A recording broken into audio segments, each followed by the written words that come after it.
Bonjour, donc alors le séminaire que je vais présenter donc en plusieurs séances, l'objectif ce serait de faire 20 séances, a pour thème central la ville et ses espaces alentours. Ce thème en fait est venu non pas par hasard mais après concertation avec François Coidou qui m'avait donc suivi pendant mes recherches de mémoire de master. Et actuellement, je suis en train de réaliser une thèse à l'Université de Limoges, sous la tutelle de Bertrand Westphal.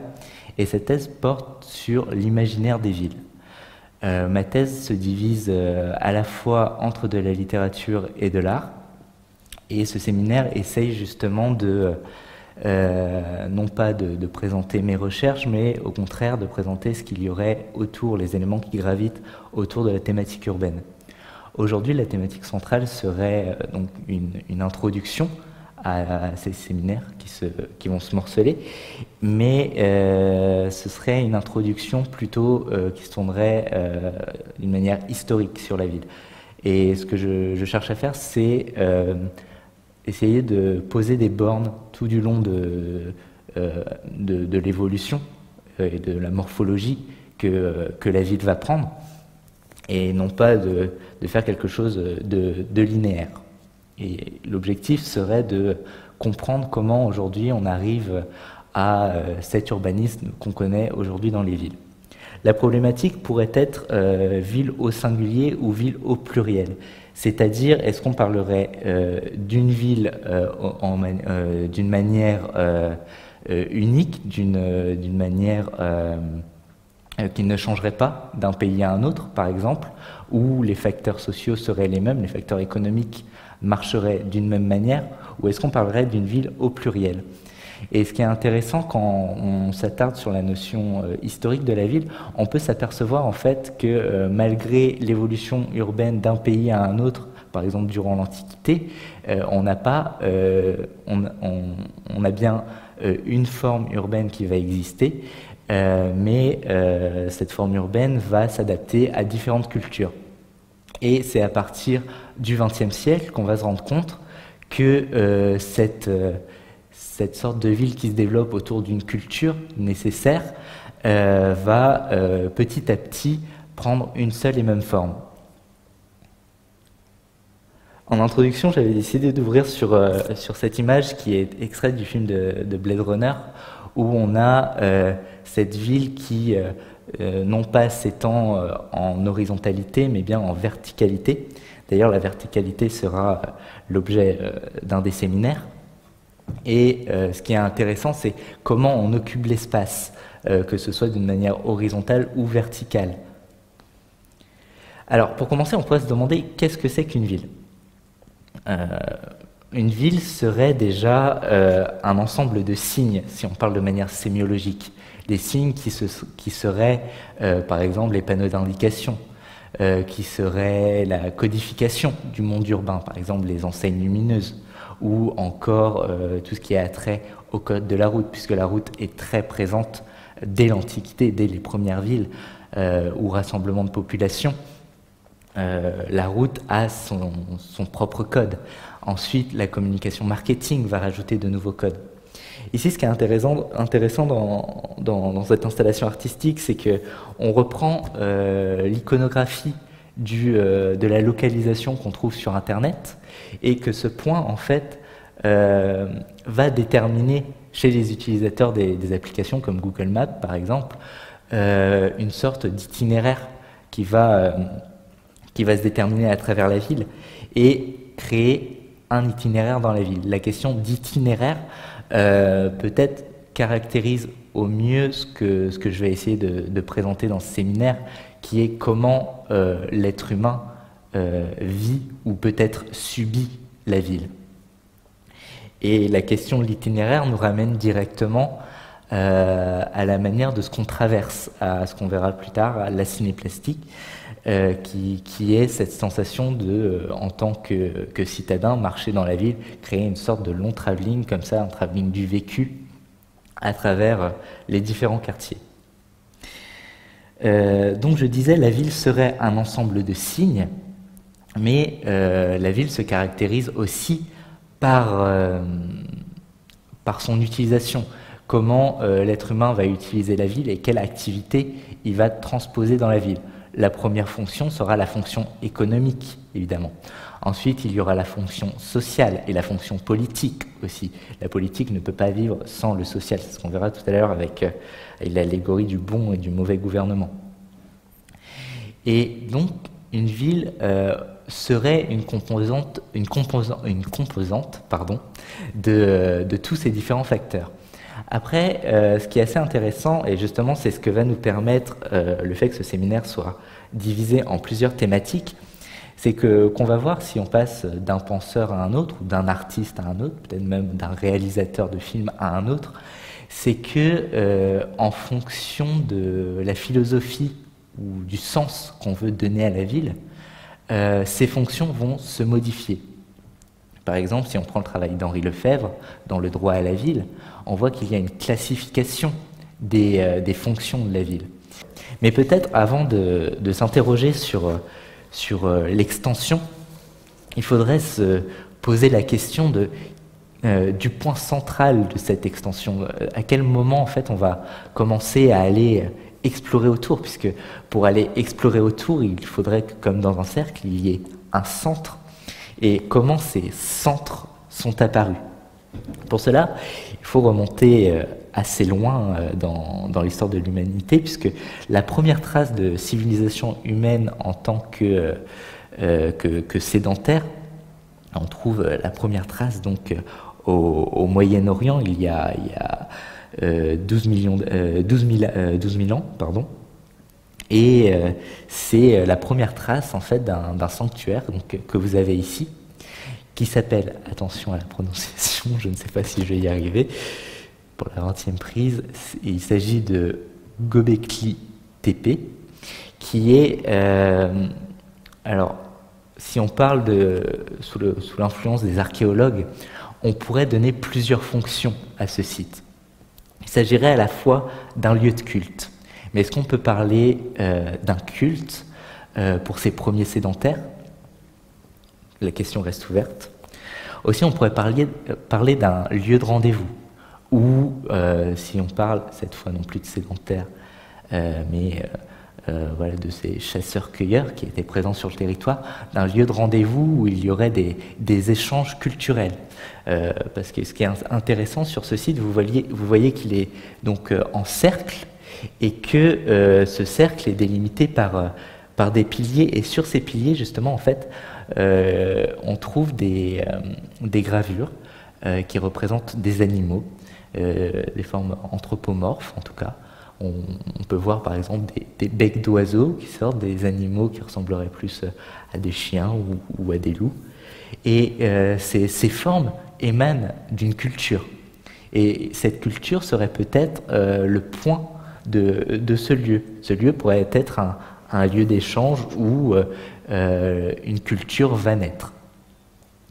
Et petit à petit, autour de ce lieu, qu'on pourrait déterminer donc de lieu de rencontre, va se développer une activité purement sédentaire, et c'est dans cette zone que va naître les premières habitations. Donc, vous voyez ici le premier site archéologique, et donc ce site où on trouve des demeures, il faut bien remarquer qu'il a quand même été construit à l'écart de du premier lieu de rencontre. Et ce lieu d'habitation, donc que les archéologues nomment Askigli Oyuku,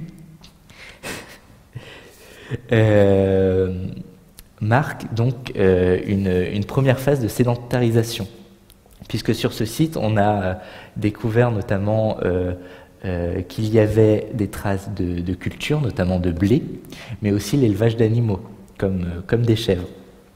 Et si on s'attarde à l'habitation, on peut voir qu'il y avait quand même une structure raisonnée, c'est-à-dire que l'architecture était réalisée pour qu'il y ait une durée dans le temps.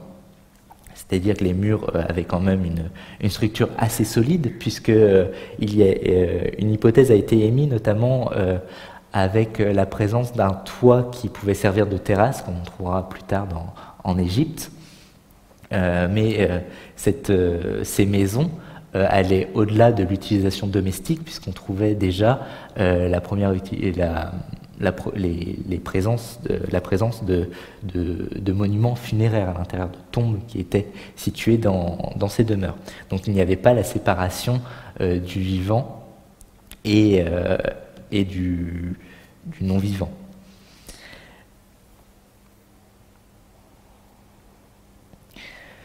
Aussi, ce que l'on peut remarquer, c'est que dans cette organisation que va former ce site, c'est que les maisons vont trouver, enfin les espaces domestiques, vont trouver une sorte de rapprochement.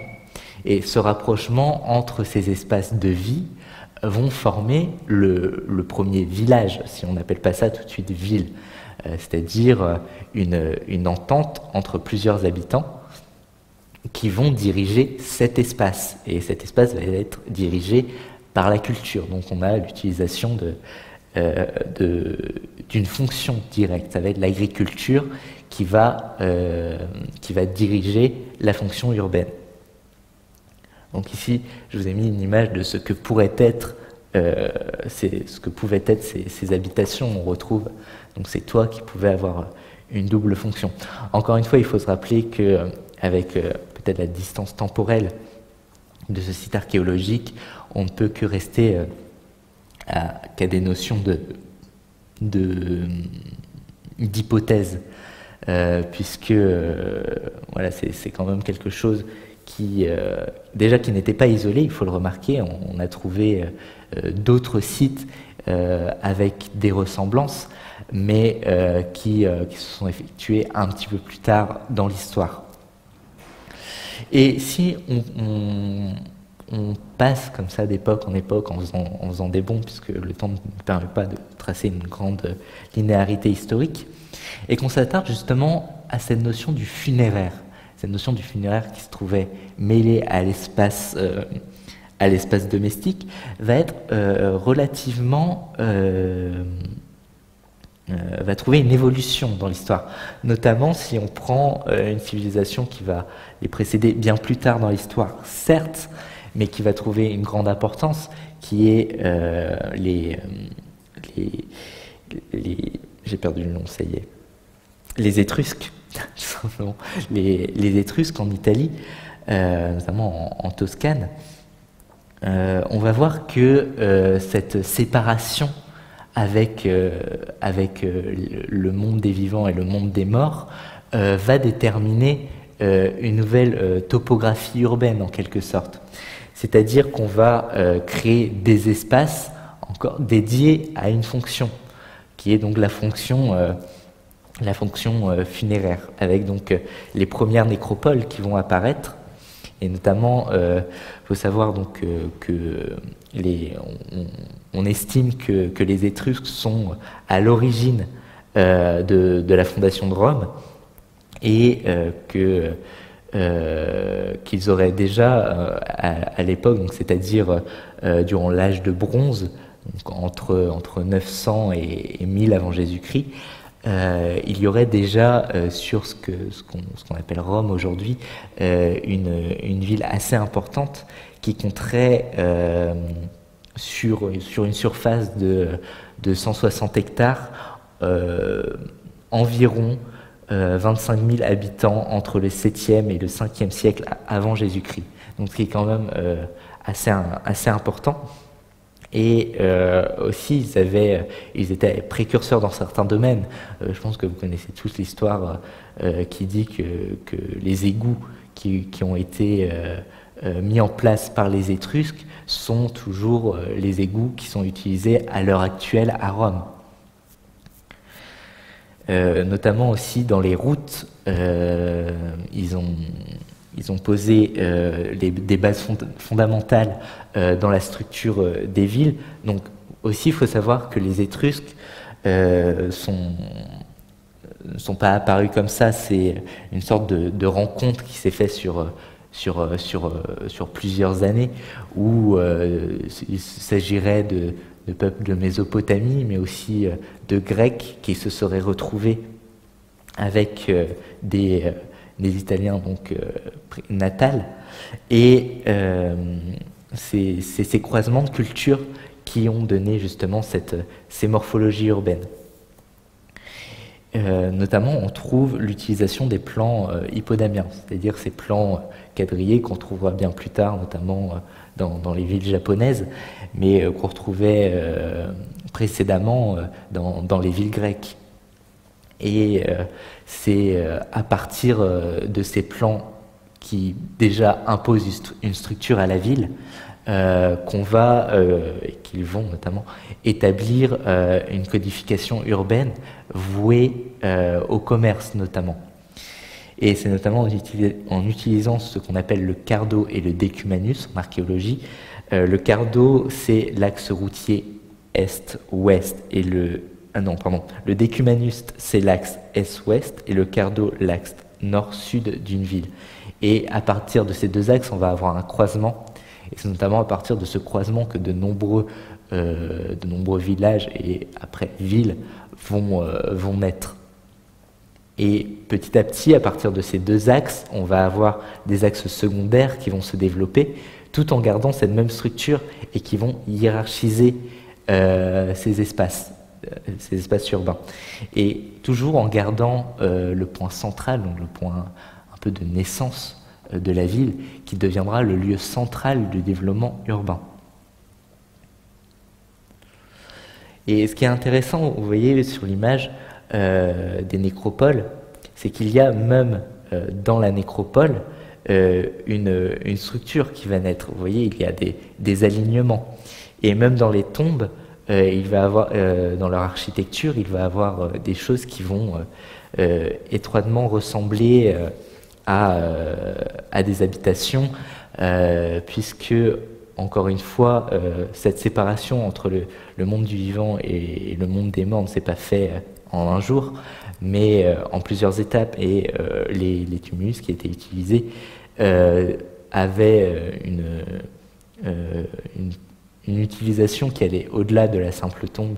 Il y avait des espaces justement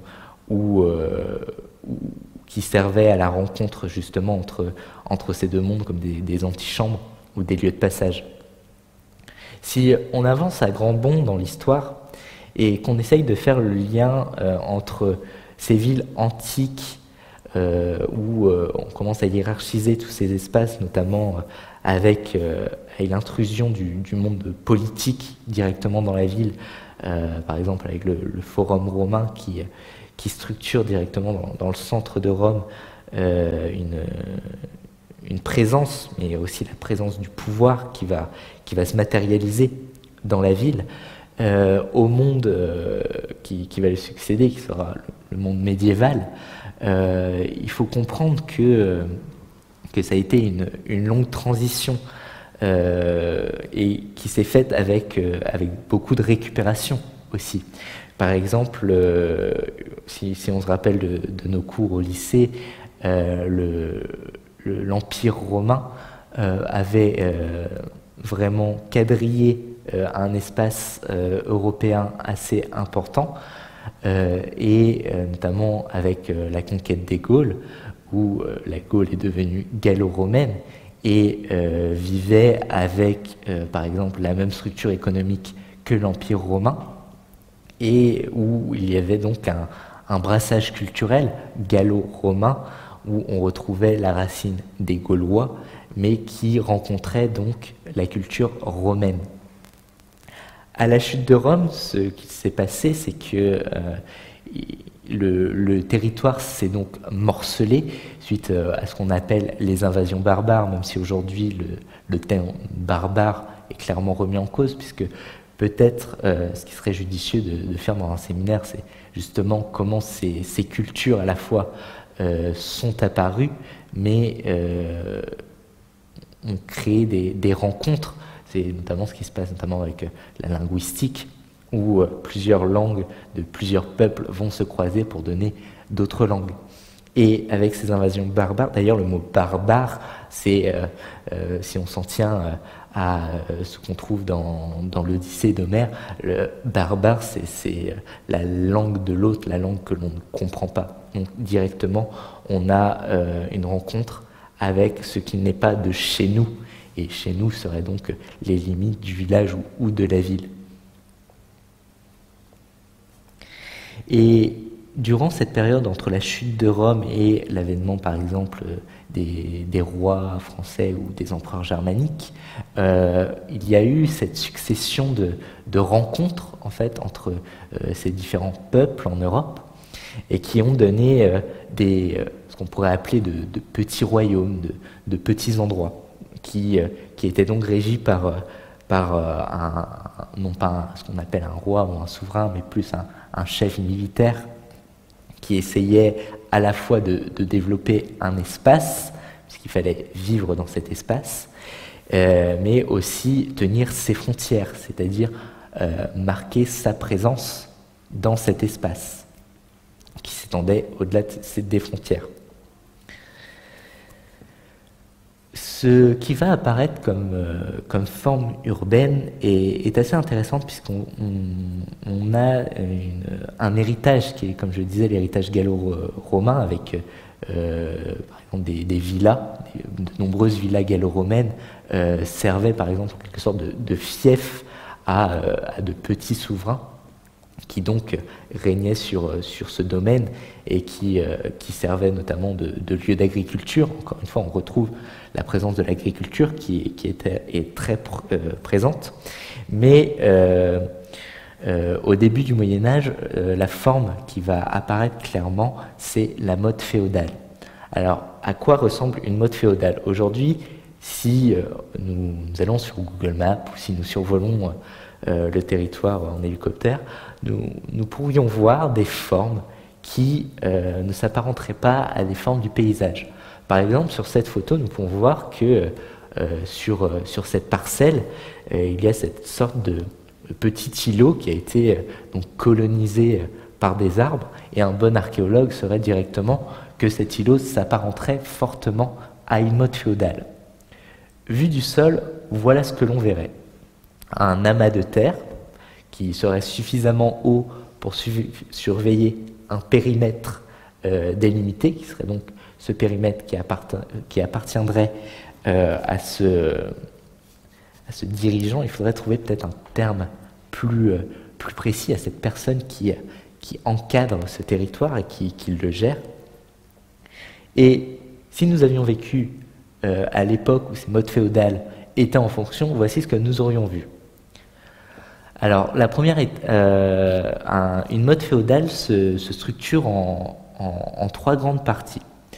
La première partie serait donc l'édification de la motte, que vous voyez ici, avec une tour de surveillance donc, qui va élever et aussi marquer le lieu d'une présence. Mais aussi, vous voyez que cette motte est entourée de palissades. Donc, c'était des palissades en bois aujourd'hui qui sont marquées comme référence archéologique comme trous de poteau. Et donc, nous avons déjà un système défensif qui se met en place. Aussi, la seconde étape de l'évolution de cette motte, qui va petit à petit diversifier ses activités au-delà du système défensif, c'est l'édification de la basse-cour. La basse-cour, c'est la partie qui est en contrebas de la motte et qui rassemblait des fonctions qui étaient donc l'élevage d'animaux et aussi l'agriculture. Et vous voyez encore une fois que cet espace va petit à petit être entouré, elle aussi, de palissades. Et cette notion de fortification est assez intéressante puisque elle va connaître différentes mutations dans l'histoire de l'urbanisme. Et ce qui est intéressant ici, pour la période des modes féodales, c'est qu'on va fortifier aussi cette partie agricole. Il n'y aura pas comme si l'agriculture faisait vraiment partie de la ville. Les potagers des habitations qui étaient donc en contrebas servaient vraiment, enfin, avait donc la fonction de nourrir cet organe en fait qui était la motte féodale.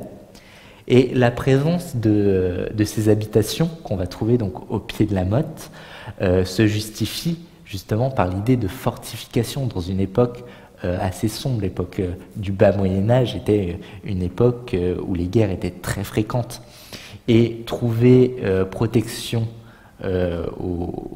auprès d'un seigneur d'un territoire, encore un nouveau mot peut-être, qu'on pourrait classer dans cette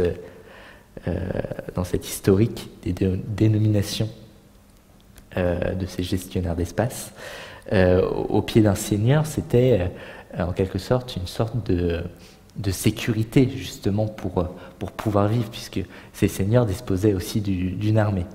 Et ce qu'on pourrait voir comme troisième phase de développement de ces mottes, c'est une extension. Car il y a une sorte de logique qui commence à s'effectuer dans l'urbanisme, c'est que plus une ville permet cette fortification et trouve une force en fait sur cet ensemble de vie avec ses citoyens, plus ces villes vont s'agrandir et vont prospérer. Et c'est ce qui va s'effectuer durant le Moyen-Âge, c'est qu'on va trouver, à partir notamment du XIIIe siècle, avec l'édification des châteaux forts et l'utilisation de la pierre qui va venir remplacer le bois des palissades, c'est que de plus en plus les villes vont trouver une sorte de hiérarchisation, et ce qui va faire apparaître les premières villes médiévales. Et le château fort va directement devenir ce centre, si on cherche toujours le point le point central d'une ville, qui va donc permettre ces développements. Oui, donc voilà, c'est autour de 2100 que vont apparaître les premières constructions en pierre sous Philippe Auguste. Après, voilà, c'est des constructions qui ne sont pas isolées. On ne peut pas réellement dire que c'est à tel moment qu'est née l'architecture en pierre, mais c'est un processus, encore une fois, qui se fait sur de très longues périodes, notamment dans l'Empire germanique. Si on étudie les constructions dans cet empire, il y a eu plusieurs vitesses de construction. Il faut aussi prendre en compte l'étendue du territoire et la manière qu'on a de le parcourir, et que les savoirs se diffusent aussi dans un empire. Ce qui est intéressant dans ces villes qui vont donc succéder petit à petit au mode féodal, c'est qu'on va retrouver aussi cette hiérarchisation des espaces. Par exemple, si vous allez dans des villes comme Quimper, en Bretagne, on trouve encore, sous la forme des noms de rues, cette hiérarchisation des espaces. Comment on va se hiérarchiser ces espaces? C'est en fonction de leurs activités, encore une fois. Par exemple, la rue de la Boucherie ou la place au Beurre, c'est des noms qui viennent directement donner l'utilité de ces espaces. Et c'est vraiment le commerce qui va donner une forme presque prédéfinie à l'univers urbain. Alors cette fois-ci, nous faisons un saut assez considérable dans l'histoire, parce que cette fresque que je vous montre, qui date de 1338, qui se trouve à Sienne, montre justement ce que devrait être peut-être une ville. Donc cette fresque s'appelle l'allégorie du bon et du mauvais gouvernement, et elle montre, donc elle est, vous voyez, dans une salle, elle prend tous les murs et elle met en face à face le bon gouvernement et le mauvais gouvernement, et ces deux pans de murs sont regardés par les figures de la justice, de la paix et du lien social que vous voyez sur le mur au teint bleu. Et ici, vous avez le bon gouvernement. Donc dans cette ville, nous trouvons une sorte d'harmonie où, par exemple, au premier plan, vous avez presque ces gens qui se tiennent la main. On a une architecture propre, des rues saine, avec, voilà, on voit que le commerce a l'air d'être abondant. Et surtout, ce qui est important dans ce bon gouvernement, c'est qu'il est présenté avec la campagne. Et on retrouve encore une fois cette notion de l'intérieur et de l'extérieur de la ville. Et vous voyez que l'intérieur et l'extérieur de la ville sont délimités par une fine muraille que l'on voit donc qui sépare ces deux espaces, avec comme si vraiment on avait besoin, et ce qui est vrai, de ce qu'il y a à l'extérieur de la ville, puisque maintenant, avec le progrès, contrairement au mode féodal, l'activité agricole se trouve à l'extérieur des remparts. Et donc vous avez vraiment une communication qui existe avec une autre architecture qui est peut-être l'architecture de la campagne. On voit les ponts, les routes qui se dessinent à travers les collines.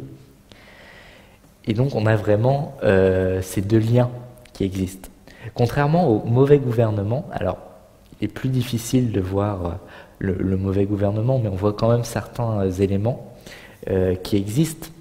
Donc vous voyez déjà, on a une architecture, ce n'est pas l'effet du temps qui a eu lieu sur la fresque, mais si on regarde bien, voilà une architecture beaucoup plus entassée. On peut voir des ruines qui serpentent entre certains bâtiments. Vous pouvez voir la maladie au premier plan, avec des corps qui sont présents, et une certaine indifférence dans les visages. Alors ça c'est un détail qui reste à discuter, mais est-ce que c'est l'effet du temps ou le travail du peintre qui a fait ça? Mais de nombreux visages du mauvais gouvernement ne sont pas représentés, ils sont juste esquissés.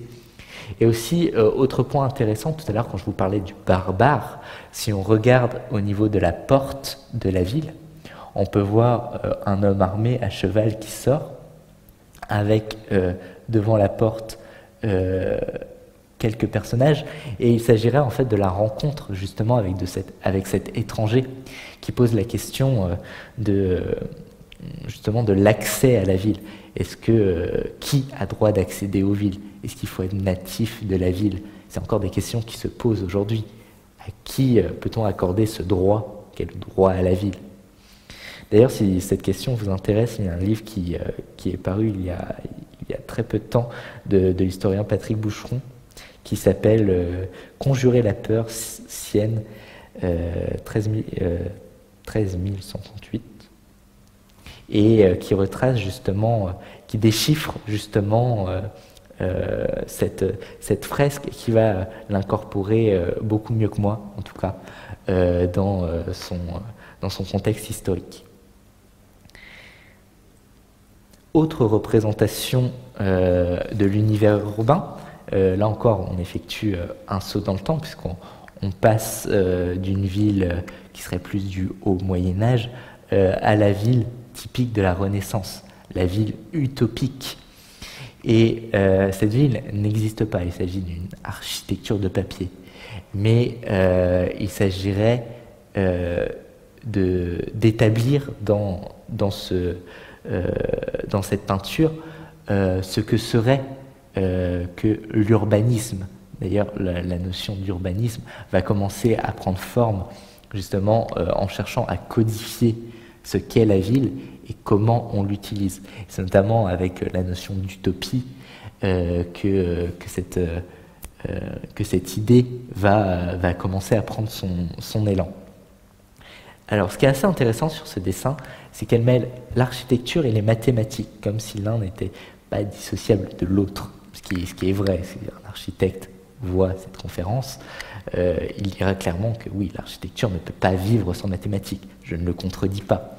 Mais ici, il y a une sorte d'exacerbation du trait parfait, en quelque sorte. On a une ville qui semble pas être faite pour être habitée, qui est trop parfaite, qui est trop propre. On retrouvera cette ville propre dans les peintures de Chérico, par exemple, où l'être humain a totalement disparu. On a juste, au fond, quelques silhouettes qui semblent un peu perdues dans une architecture qui n'a pas réellement de sens. D'ailleurs, ici, si on regarde le dessin, vous voyez que les fenêtres sont sont faits de manière à ce qu'on ne voit pas l'intérieur des habitations. La seule trace vivante, en quelque sorte, qu'on trouve sur cette peinture, c'est les plantes qui sont disposées au balcon. Et encore, ces plantes sont rigoureusement structurées. On peut voir au loin aussi la présence des montagnes, qui montre qu'il y a un extérieur tout de même assez vide, mais un extérieur qui laisse le champ libre à la nature, en quelque sorte comme si la ville allait se détacher de la nature.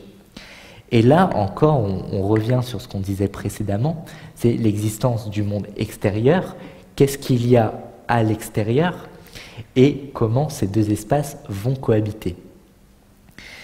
Cette peinture me fait penser au dessin animé Le Roi et l'Oiseau, qui fera d'ailleurs l'objet d'un séminaire, ou dans ce film d'animation de Jacques Prévert et de Paul Grimaud. Il y a cette ville totalement idéalisée, qui est réalisée pour un roi. Le roi va donc asseoir son pouvoir par cette ville qui se dresse en hauteur, comme on parlait tout à l'heure de l'horizontalité et de la verticalité. Et justement, dans ce film d'animation, Le Roi et l'Oiseau, on a clairement une ville horizontale, comme une tour de Babel, comme ça, qui sort du sol avec un assemblage d'architecture. Et cette ville, là aussi, rejoint ce que montre cette peinture, qui est entièrement déserte. Et ça pose vraiment la question de la place qu'on accorde à l'être humain dans l'architecture en Renaissance, à la Renaissance, pardon, de nombreux traités d'architecture essayaient de faire le lien entre l'être humain et le bâti, et notamment par exemple en essayant de décalquer des formes de l'être humain sur des formes mathématiques. C'est par exemple L'homme de Vitruve de Léonard de Vinci, bien que ce soit bien plus tard. Mais on peut se rappeler de toiles de Piero della Francesca, notamment où on a ces architectures et où l'être humain devient presque un élément mathématique dans l'architecture de la ville et qui devient presque un point d'observation dans le décor urbain. Alors je vais peut-être un petit peu accélérer dans mon développement, mais ce qui va se passer durant la Renaissance, que ce soit en Italie ou en France, en reprenant une notion qu'on a développée précédemment, qui est la notion de rempart, de fortification, on va petit à petit observer leur disparition. Donc si on vient en France, par exemple, dans les principaux lieux que le pouvoir va construire, vous voyez, je vais un peu trop vite, à Chambord, par exemple, on va retrouver quand même un héritage architectural médiéval, mais de plus en plus d'éléments vont disparaître. Par exemple, on retrouve les douves qu'on retrouvait autour des forteresses, mais vous voyez clairement que les remparts vont disparaître et que les tours, les donjons, les meurtrières des châteaux vont laisser place à d'autres éléments de l'architecture. On peut aussi voir cela à Chenonceau. L'architecture du château laisse place à une architecture qui fait plus place à quelque chose de voluptueux, on pourrait dire, quelque chose qui va laisser place à un plaisir visuel. On va penser le visuel, comme on voyait avec la cité idéale qu'on a vu tout à l'heure, mais encore bien plus tard à Fontainebleau, où ici toute l'architecture médiévale a disparu. Mais pourquoi cette architecture de fortification vient à disparaître? C'est tout simplement par le déplacement de l'activité, donc du champ de bataille, tout simplement. On ne va plus assiéger le château, mais on va trouver une codification à la guerre qui va faire que le champ de bataille va se déplacer dans les campagnes et non plus directement à la porte des châteaux. Et donc c'est ce qui va laisser libre cours en fait à une nouvelle architecture. On a plus cette notion de défensif en fait qui va primer autour des centres de pouvoir et même des centres urbains qui vont devenir petit à petit obsolètes, et ce sont donc de nouveaux lieux de défense en fait qui vont quadriller le territoire, mais qui vont être justement pensés pour le territoire. Voilà, il y a aussi, tout à l'heure je parlais du territoire qui se morcelait au Moyen-Âge, mais tout du long du Moyen-Âge, et peut-être François Ier est l'aboutissement de cette architecture du territoire, mais c'est qu'il va avoir une réunification en fait de tous ces seigneurs, de tous ces princes sur le territoire, qui va faire qu'on va avoir un territoire qui va ressembler de plus en plus au territoire national au final, qui va donc être régi par un seul roi. Et justement, François Ier avait très bien compris cela, puisqu'il va chercher justement à fédérer tous ces princes pour avoir un seul territoire et utiliser en fait ce morcellement comme un quadrillage de défense du territoire. Vous voyez ici à Chenonceau, on a vraiment presque un décor, en fait, une mise en scène du pouvoir. Et c'est exactement la même chose à Fontainebleau, où là vous pouvez voir qu'il y a maintenant l'art du jardin. Vous voyez, au-delà du château, il y a l'art du jardin avec les étangs, les avenues, la place, l'architecture qui va mettre en scène ce pouvoir. Donc on n'a plus du tout cette notion qu'on trouvait dans les modes féodales où il y avait ce système défensif pour défendre un territoire. Maintenant, le château, qui devient le point central d'une ville, qui va se créer autour, va devenir vraiment déjà reste le lieu central, mais aussi un lieu de mise en scène du pouvoir. Quand je parle aussi de lieu central, il ne faut pas oublier la place de la religion. Les églises et les cathédrales gardent une forte présence dans les villes. D'ailleurs, les places centrales dans les villes sont souvent autour de la cathédrale. Le château est plus là comme vraiment le lieu où le pouvoir vient s'asseoir. Et la vie vient se créer autour de l'Église, avec l'idée de la paroisse, du groupe d'êtres humains qui cohabitent et qui gravitent autour.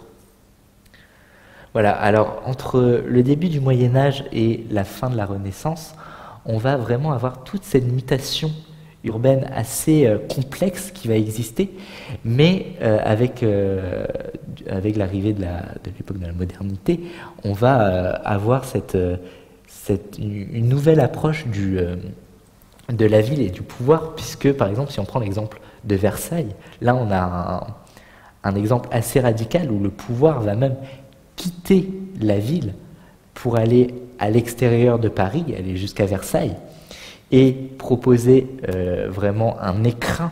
On va vraiment penser le palais comme un lieu de pouvoir à lui seul, et un lieu de mise en scène de ce pouvoir, ce qui pouvait être perçu au Moyen-Âge, cette mise en scène dans la ville. Mais là, d'un coup, on quitte la ville pour aller à l'extérieur et créer quelque chose de nouveau, comme si la ville devenait trop étroite, justement, pour le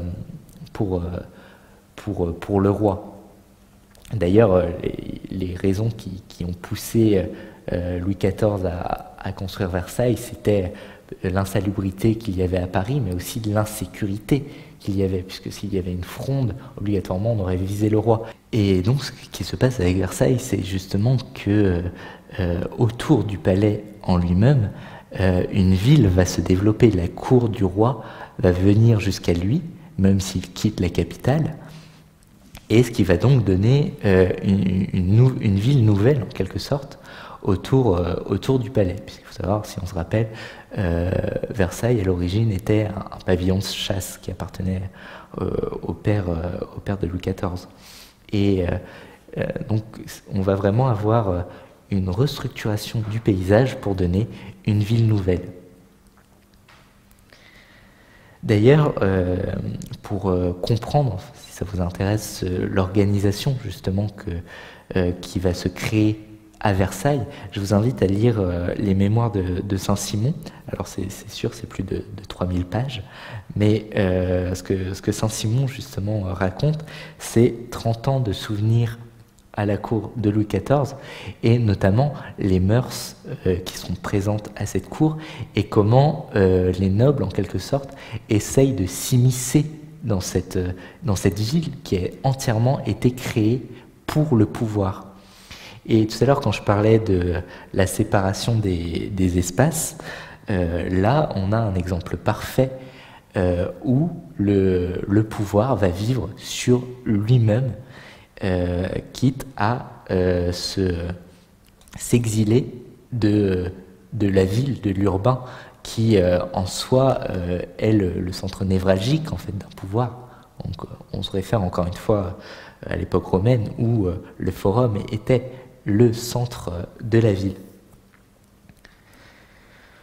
Tout à l'heure, quand je parlais du déplacement de la fonction militaire, Louis XIV va trouver un aboutissement dans cette idée qui sera aussi repris par Louis XVI, qui va continuer à mettre en place ce système défensif.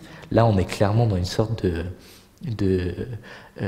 d'extension du pouvoir et d'extraction aussi des activités de la ville, puisque Louis XIV va, avec Vauban, repenser, restructurer cette notion de défense du territoire, et là aussi créer de nouvelles formes à la fois défensives mais aussi urbaines de la défense.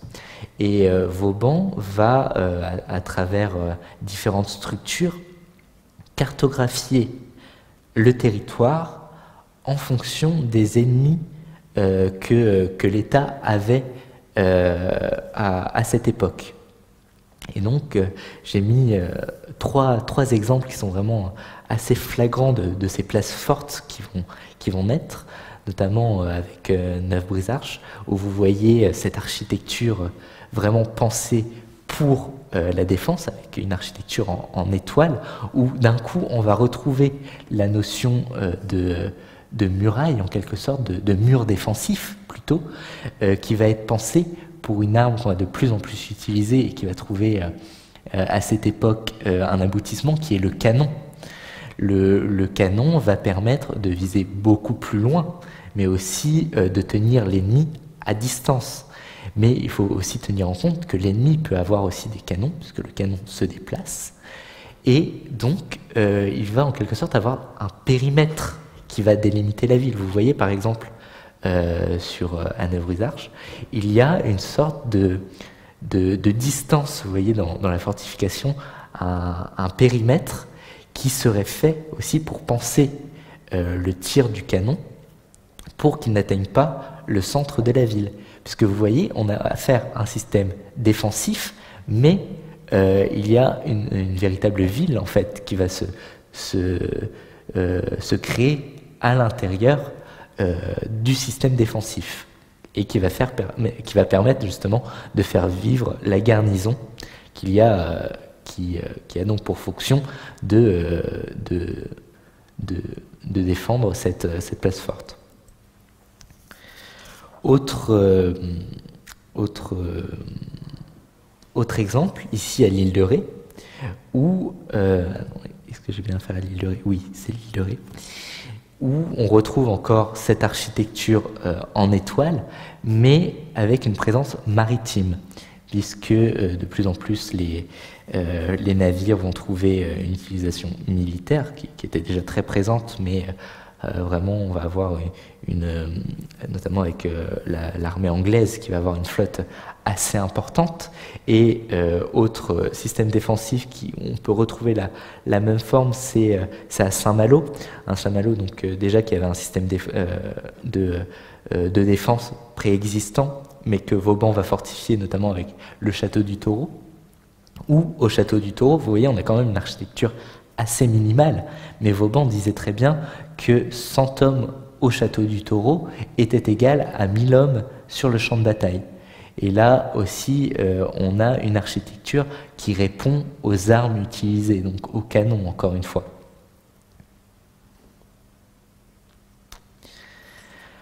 À partir de ce moment dans l'histoire, on va encore une fois traverser un moment de flou, notamment en France avec la Révolution française qui va arriver assez vite et où l'urbain va être un petit peu délaissé, notamment où de nombreuses villes vont tomber, non pas en désuétude, mais où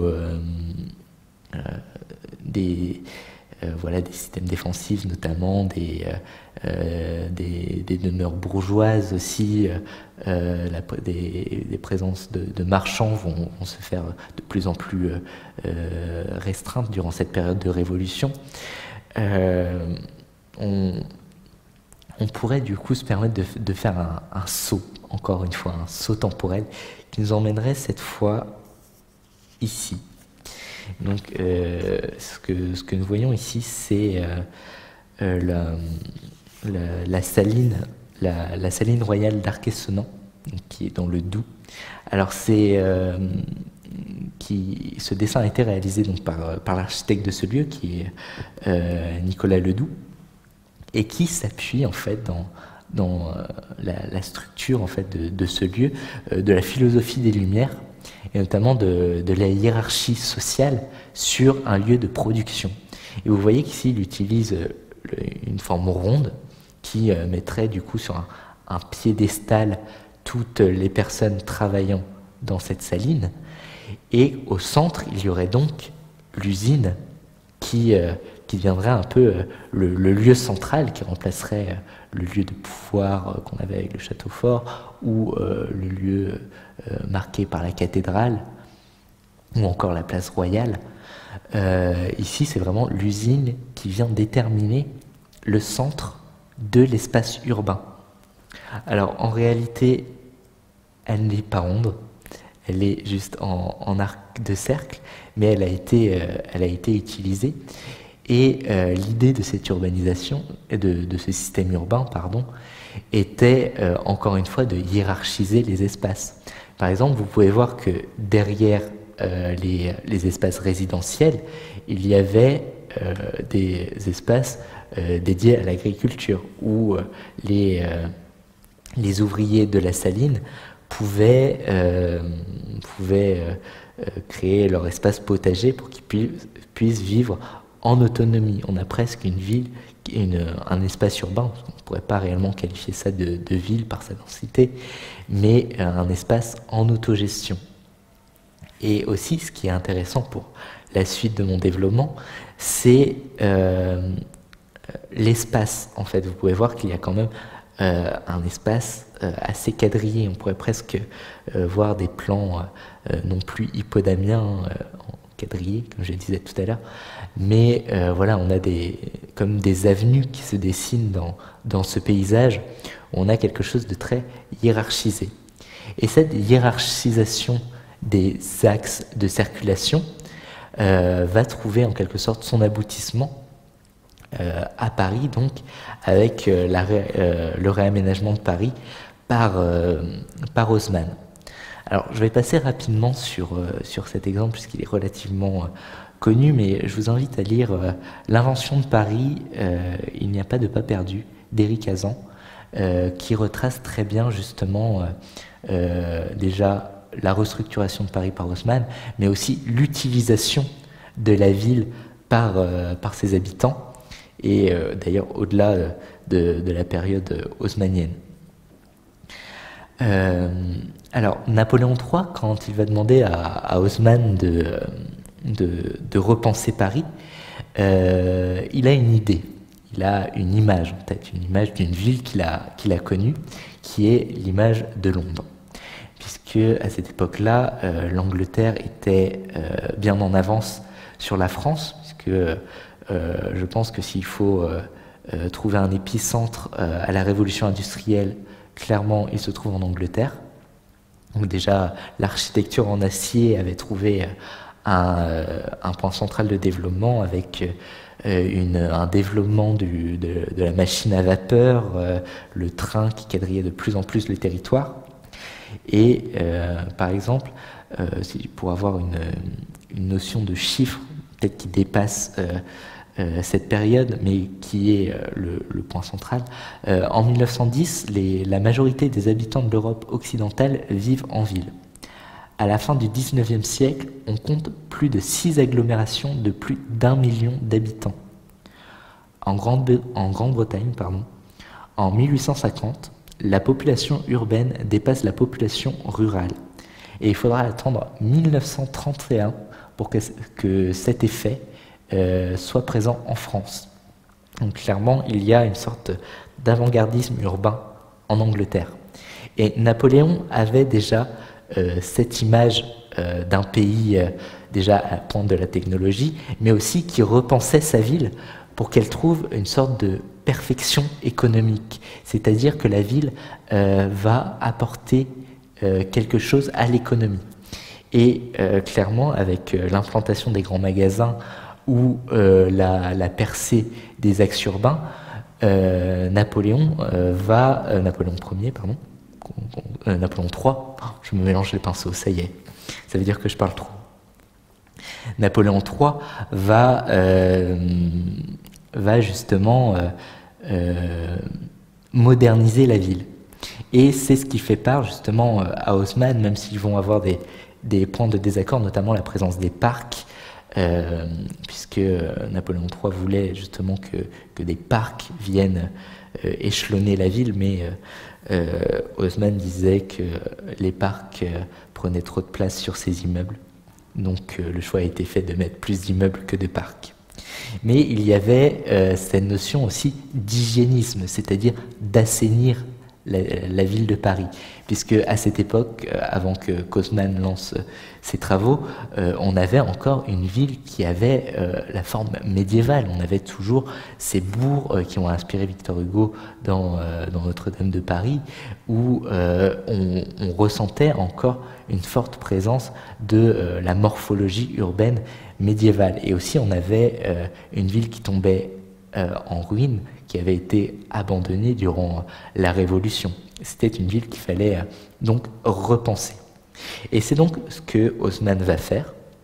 Vous voyez ici ce plan de cette ville qui va surgir, et on a déjà, vous pouvez voir sur la carte par exemple, les gares de la ville de Paris qui sont représentées sous des petits rectangles noirs, et vous pouvez voir clairement que la ville, les axes urbains ont été pensés de manière à accélérer un mouvement, le mouvement de communication. C'est-à-dire que par exemple, si vous arrivez de la gare Montparnasse, vous avez relativement un chemin tout tracé pour aller à la gare d'Austerlitz. Et ces avenues vont être, comme je le disais tout à l'heure, parsemées par de nouvelles infrastructures qui sont les grands magasins. Et les grands magasins vont donner une nouvelle image à la ville. C'est notamment le Bon Marché en 1860, qui compte plus de 2500 employés, et c'est aussi le début de la livraison à domicile. Voilà, c'est une nouvelle perception de la ville. Ici, je vous ai mis un plan où on voit clairement qu'il y a quelque chose de très rectiligne qui vient apparaître. On a toutes ces percées dans les rues qui sont faites pour avoir des rues très longues, très larges aussi. Et ces percées en fait sont justifiées puisque en fait les avenues, contrairement aux petites rues, évitent les manifestations et les barricades. C'est aussi un moyen aussi pour faire passer les corps militaires dans les rues pour créer des espaces de défilé. Il y a encore une fois une mise en scène de l'espace. Vous voyez là, ici on a des rues qui sont saines, qui sont très éclairées, où justement ici vous avez le printemps qui trouve presque un point central comme ça dans un angle et qui va venir donc accentuer ces espaces de communication.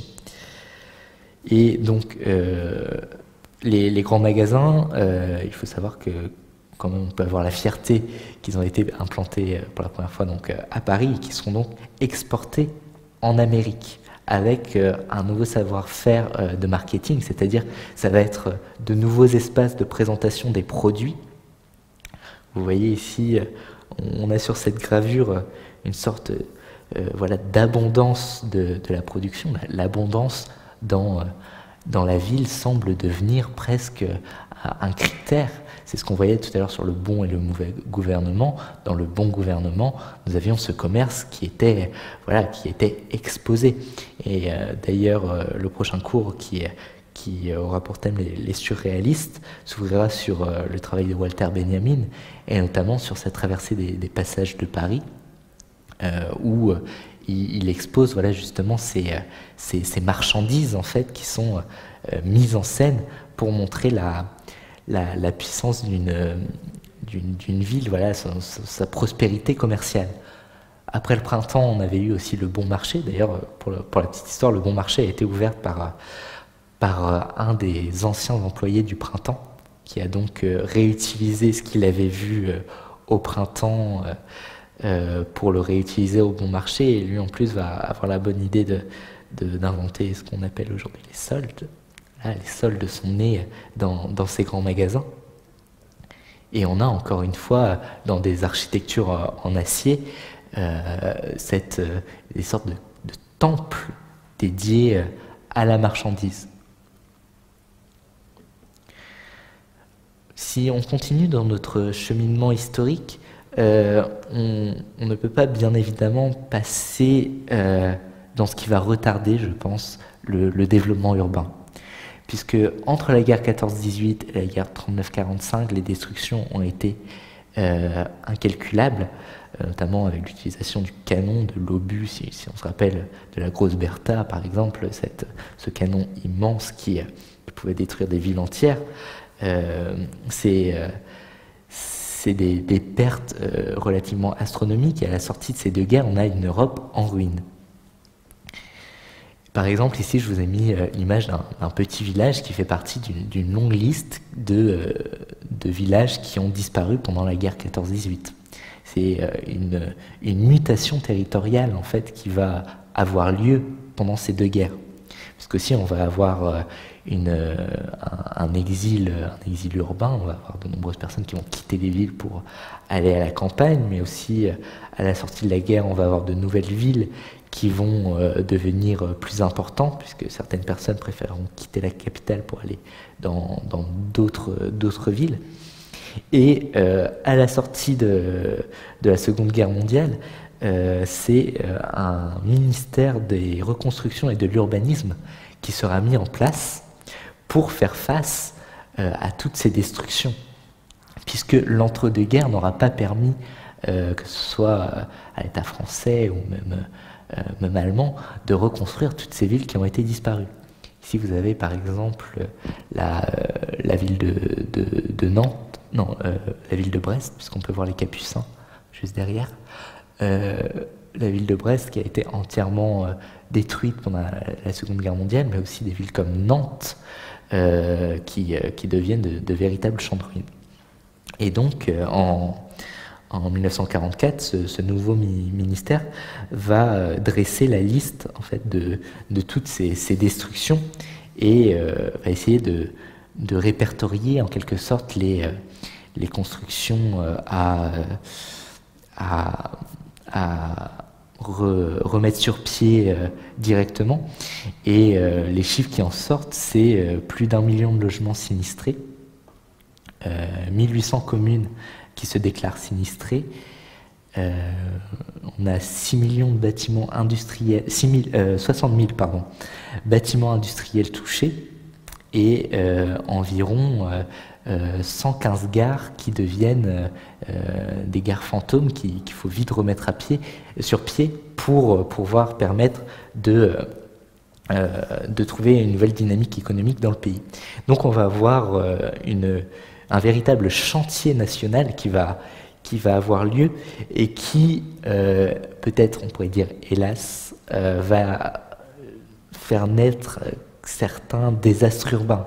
C'est notamment l'apparition du brutalisme, si on parle en termes de mouvement architectural. C'est ces bâtiments qui vont être construit de manière très brute avec du béton qui est utilisé pour déjà son coût qui n'est pas très élevé, mais aussi sa facilité de construction. Et donc on a des bâtiments à la chaîne qui sont construits, notamment les HLM, c'est la naissance des cités en périphérie urbaine, et on va avoir comme ça tout un chantier en fait qui va se mettre en place et qui va demander aussi à repenser la ville, encore une fois.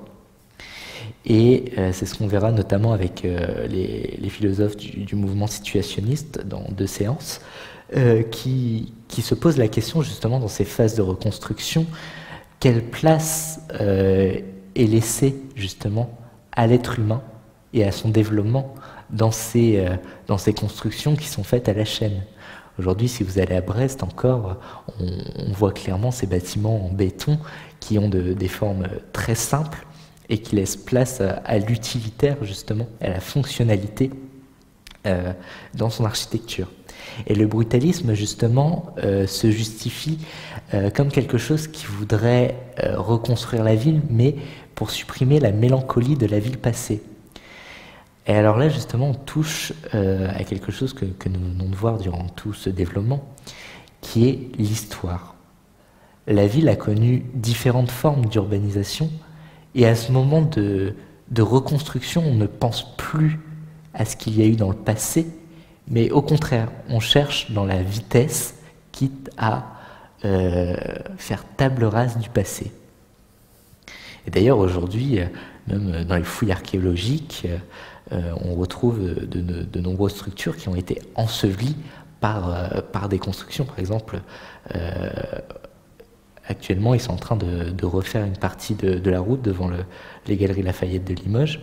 Et si vous y allez, vous pouvez voir que dans un des trous creusés, on peut apercevoir une arche gallo-romaine qui va être, dans quelque temps, recouverte pour laisser place aux travaux.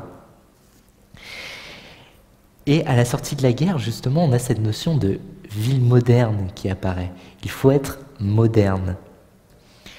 On va chercher de nouvelles formes pour perfectionner la ville et rendre la ville, comme dirait Robert Moss, qui est un urbanisme new-yorkais, il faut la rendre rentable, en quelque sorte.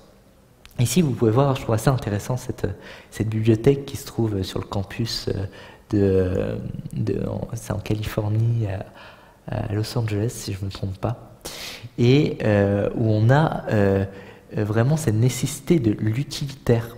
Par exemple, ici, ce qui a vraiment voulu être mis en image, c'est laisser au sol le plus de place possible pour pouvoir permettre le mouvement et que la bibliothèque en soi soit suspendue au-dessus de ces espaces. Mais c'est aussi le gratte-ciel. Vraiment, les premiers gratte-ciel sont nés à Chicago, et notamment avec c'est l'âge d'or du fer qui va être exporté outre-Atlantique. Et le premier building que vous avez sous les yeux date de 1892. Donc, mine de rien, il est apparu relativement tôt. Et à partir de cela, vont vraiment se découler un modèle architectural de manière verticale. L'horizontalité de la ville va être utilisée clairement comme un atout économique. Et donc ici, je vous présente donc Robert Moss, dont je vous parlais. Et Robert Moss avait très bien compris ce principe, voilà, de la verticalité et de l'horizontalité. L'horizontalité serait laissée à la voiture. Et c'est cette introduction de la voiture dans le modèle urbain qui va vraiment structurer la ville qu'on connaît aujourd'hui. Puisque donc Robert Moss a réalisé tout un plan d'urbanisation sur l'île de Manhattan, et notamment en utilisant les plans hippodamiens, les plans en quadrillage qu'on trouvait dans les villes antiques, et donc on retrouve aussi à Manhattan, qui permet une chose très simple, c'est la ligne droite. Et la ligne droite, pour une voiture, ça permet d'aller très vite. On n'a pas à prendre tous ces virages qu'on retrouvera dans les littératures surréalistes, qui nous permettent de faire des détours. Non, ici on a quelque chose qui nous permet d'aller droit au but. Et c'est vraiment un plan qui va trouver preneur, surtout en Amérique, puisque c'est la recherche vraiment de la rentabilité et de la notion no parking, no money, c'est-à-dire si vous n'avez pas de parking à votre magasin, vous n'aurez pas la possibilité que les voitures s'y garent, donc les gens n'y viendront pas, donc vous ne gagnerez pas d'argent. Et c'est un modèle qui va vraiment structurer des villes, notamment dans les années 80-90, où on va se questionner sur la place de la route dans les villes. Et notamment, on va avoir ces réseaux périphériques qui vont apparaître. Ici, par exemple, nous sommes au Danemark, à Copenhague. Et dans les années 60, Copenhague était traversée par une autoroute qui était parsemée d'immenses parkings qui permettaient de desservir la ville.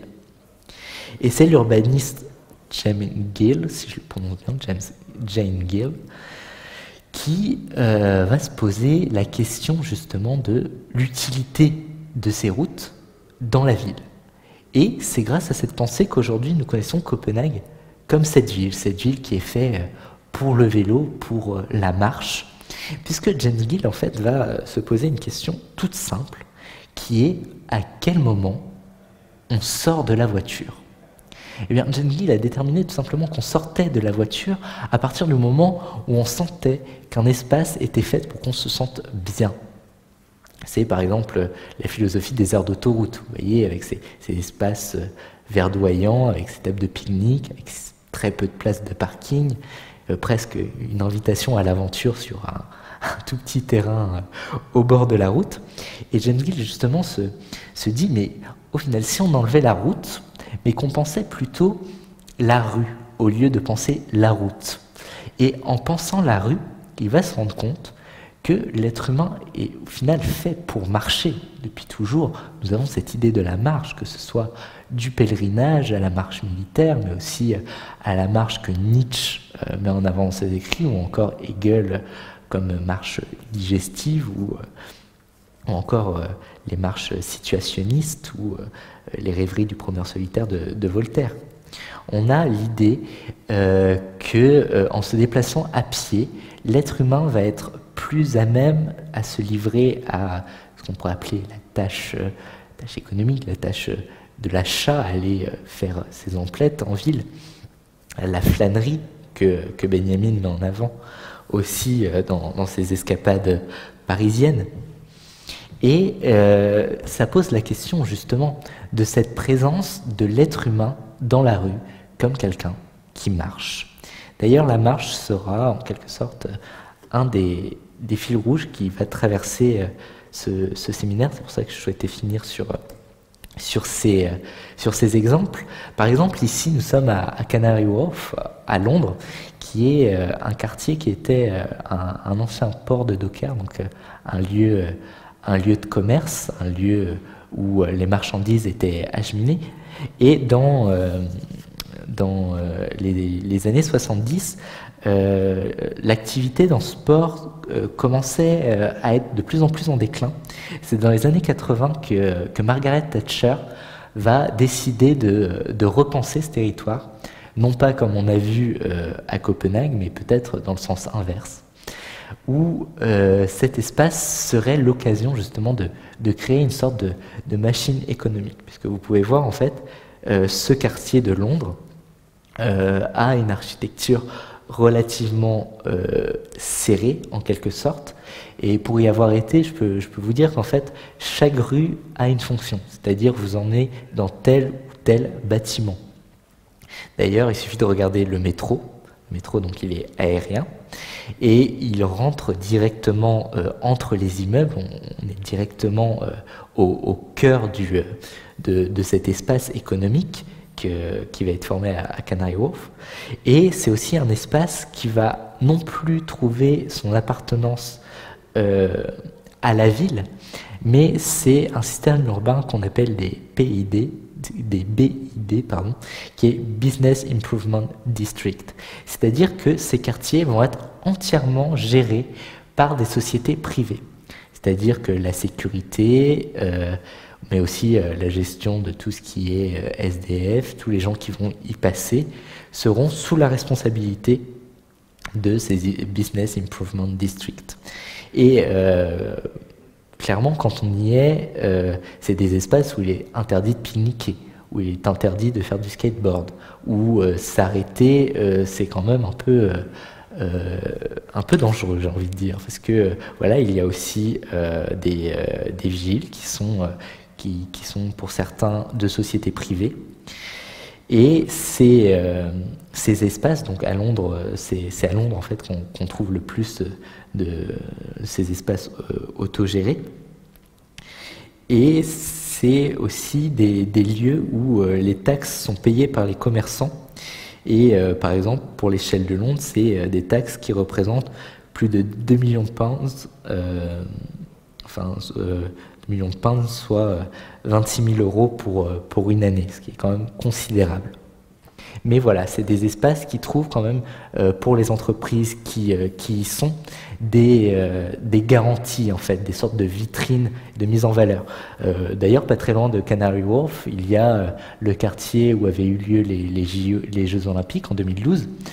Et ce quartier, à la fin des JO, a été racheté par Ikea. Et Ikea en a fait une sorte de plan d'urbanisme, de logement surtout, qu'ils ont réalisé. Évidemment, on y trouve un Ikea. Et c'est voilà, une vitrine, c'est des quartiers qui sont toujours propres, puisqu'ils ont leur propre société de nettoyage. Et donc, c'est des espaces qui deviennent des vitrines à ces enseignes. D'ailleurs, c'est assez marrant, puisque l'une des seules œuvres un peu urbaines comme ça qu'on peut trouver à Canary Wharf, c'est The Traffic Light Tree de Pierre Vivant, qui est donc cet arbre comme ça qui associe plusieurs feux. Et en introduction, je vous parlais de signes, justement. Le feu est un signe parfait. Et là, on a tous ces feux réunis, on a cet ensemble de signes, comme si cet arbre à lui seul faisait sens, mais justement nous montre l'inverse, qu'il n'y a plus de sens de circulation dans ces espaces. Donc c'est assez paradoxal que ce soit à Canary Wharf qu'on trouve cette structure. Et d'ailleurs, vous pouvez voir juste derrière qu'il y a une sorte de portique comme ça, avec voilà, le nom d'un supermarché qui donne sur un parking. Encore une fois, on a encore cette notion de parking dans la ville, et trouver la place de la voiture dans la ville. Je vais essayer de conclure assez rapidement, mais pour conclure, je voulais vous parler d'un article qui est paru récemment dans Télérama, qui qualifiait les villes françaises de villes moches. Alors pourquoi les villes françaises seraient des villes moches ? Sur le diaporama, ici, je vous ai mis deux images de centre commercial, là, où on retrouve encore l'image du parking. Et c'est dans ces zones périurbaines, comme ça, où on sort de la ville, comme si l'activité économique allait quitter le cœur névralgique de la ville, qui était pourtant fait à la base pour ça, pour les échanges commerciaux. Et d'un coup, l'économie sort de la ville, comme si la ville n'avait plus réellement d'importance. Et on va dans des zones périphériques qui sont beaucoup moins chères, c'est sûr, pour les investisseurs, et où on va créer des centres commerciaux. Par exemple, à Limoges, c'est Family Village, mais chaque ville a sa zone industrielle, comme ça, où les magasins viennent à s'assembler. Et cette image est assez flagrante. Quand je vous disais un ensemble de signes, eh bien, d'un coup, ces zones industrielles, comme ça, vont faire signe à eux seuls, et vont créer, comme peut-être à Versailles, on pourrait voir, de nouveaux espaces urbains qui vont se créer à l'extérieur de la ville, comme si la ville n'était plus finalement sûre pour l'économie, que c'était peut-être plus dans les centres urbains qu'on pouvait faire justement cette économie. Les centres commerciaux aussi vont de plus en plus aller voir dans les périphéries urbaines pour pouvoir avoir ces espaces gigantesques. Et c'est assez intéressant puisque j'ai suivi, quand j'étais en master, le séminaire de Till Kulle, qui est donc enseignant à l'université de Limoges, et qui faisait ce lien entre les centres commerciaux et la ville, justement. Comme si dans les centres commerciaux, on avait une sorte de ville sous cloche, une ville où on pouvait entièrement tout contrôler, comme s'il s'agissait d'un dôme géodésique, comme ça, où on pouvait contrôler la température, la lumière, mais aussi les heures de fermeture et d'ouverture, et aussi de la surveillance, avec toutes les caméras de surveillance. Et donc on a ces espaces comme ça qui se créent à l'extérieur des villes. Mais alors, mauvais clavier, oh, je vais passer ça. Mais alors, qu'est-ce qui reste de la ville? Qu'est-ce qu'aujourd'hui on va trouver dans ces villes? Qu'est-ce qui va exister? Alors pour moi c'est assez particulier de parler de ça parce que j'ai grandi dans les banlieues, une banlieue pavillonnaire, et les banlieues pavillonnaires c'est un peu le frère jumeau de la zone industrielle. À côté de la zone industrielle nous avons généralement ces banlieues comme ça, faites de maisons, qu'on voit très bien par exemple à Los Angeles, où il suffit de regarder le film E.T. par exemple, où on voit ces plans panoramiques de Los Angeles, enfin des quartiers comme ça dans la nuit, où les lumières tracent les rues. Et on a ces villes, enfin ces pseudo-villes presque, qui sont nées autour de la ville. C'est ça qui est assez intéressant. On a une autre chose qui va exister autour, mais qui ne sera pas la ville en elle-même, puisque pour avoir vécu dans une zone pavillonnaire, je peux vous dire qu'à 19 h, la vie s'arrête. Le seul lieu ouvert, ce sera McDo, qui fermera avec un peu de chance à 23 h. Mais à part ça, il faudra prendre le bus pour aller en ville, et arriver en ville, qu'est-ce qu'on verra? On verra des magasins qui seront de plus en plus fermés, puisque l'activité économique qui va attirer le plus de monde se trouvera à l'extérieur de ces villes, et on n'aura plus peut-être la volonté de venir de trouver une place de parking dans les villes. Hop, alors ça je vais passer, mais c'est que je vais consacrer un cours sur la bande dessinée et la ville, et le jeu des hirondelles est un très bel exemple justement sur cette notion de culture personnelle et du monde urbain qui change. Mais la ville, donc qu'on essaye de définir depuis tout à l'heure, aujourd'hui, qu'est-ce que ce serait? J'ai peut-être choisi une image un peu violente, mais aujourd'hui, la ville serait un espace comme ça qui serait saturé de signes et qui serait un ensemble de fonctions. J'ai choisi l'image des ruines des tours jumelles qui ont été détruites en 2001. Non pas au hasard, comme ça pour faire le buzz et faire du storytelling sur mes prochains cours, mais je trouve assez intéressant cette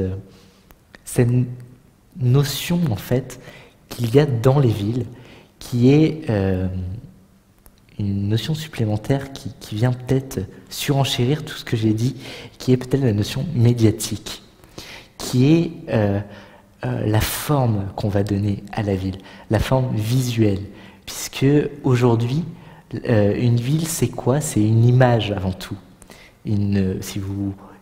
On pense à Paris, ce sera la Tour Eiffel. Si on pense à New York, ce sera la Statue de la Liberté. Et ainsi de suite. Chaque ville, comme ça, aura son lieu central qui va la caractériser. Comme si les places, les églises qu'on voit depuis le début, qui deviennent les points centraux de la ville, n'avaient jamais disparu, à tel point qu'on cherche si aujourd'hui il y a une guerre, comme ce fut le cas avec cette attaque terroriste, ce serait ces symboles en quelque sorte. Le lieu central devient le symbole de la ville, et ce serait en touchant à ce lieu qu'on toucherait à la ville. C'est hélas ce qu'on voit dans triste période aujourd'hui, quand il y a des attaques. Ces attaques ont lieu dans des lieux symboliques, puisque ces lieux centraux sont devenus en quelque sorte le symbole de la ville. Et dans des espaces qui sont de plus en plus désertés pour les espaces périurbains, et qui vont peut-être emmener à la construction de nouveaux espaces, ce qu'on verra notamment avec les idées de l'architecte Rem Koolhaas, qui cherche justement à chercher où se trouvent ces lieux, justement, qu'elles soient de pouvoir ou économiques dans les villes, qui pose la question justement de comment aujourd'hui se structure une ville?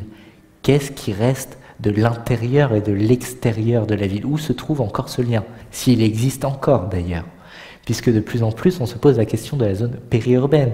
Il suffit de regarder des littératures comme Sylvain Tesson ou Philippe Vasset, où ces deux auteurs explorateurs partent explorer les limites de la ville pour déceler de nouvelles traces de vie et systèmes vivants qui existent autour de ces villes.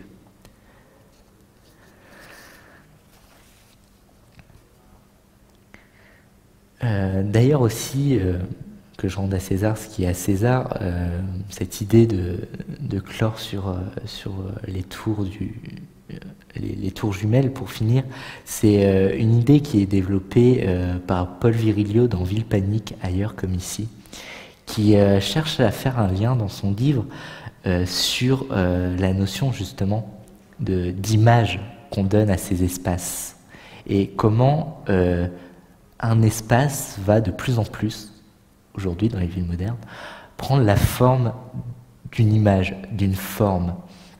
Et on va avoir une sorte de transition, comme si la ville n'était qu'image, et que la ville ne serait qu'un décor. C'est notamment l'idée qui a été développée dans l'exposition qu'il y a eu au Centre Pompidou il y a quelques années, qui s'appelle Dreamland, qui faisait le lien justement entre les parcs d'attractions et la ville, qui sera l'objet d'un de mes séminaires, où on voit justement cette usurpation d'identité de la ville comme un décor qu'on dressait comme ça sur un échafaud, un décor de cinéma, un espace tout fait mais qui serait peut-être vide, comme la ville, la cité idéale qu'on a vue tout à l'heure, ou les cités métaphysiques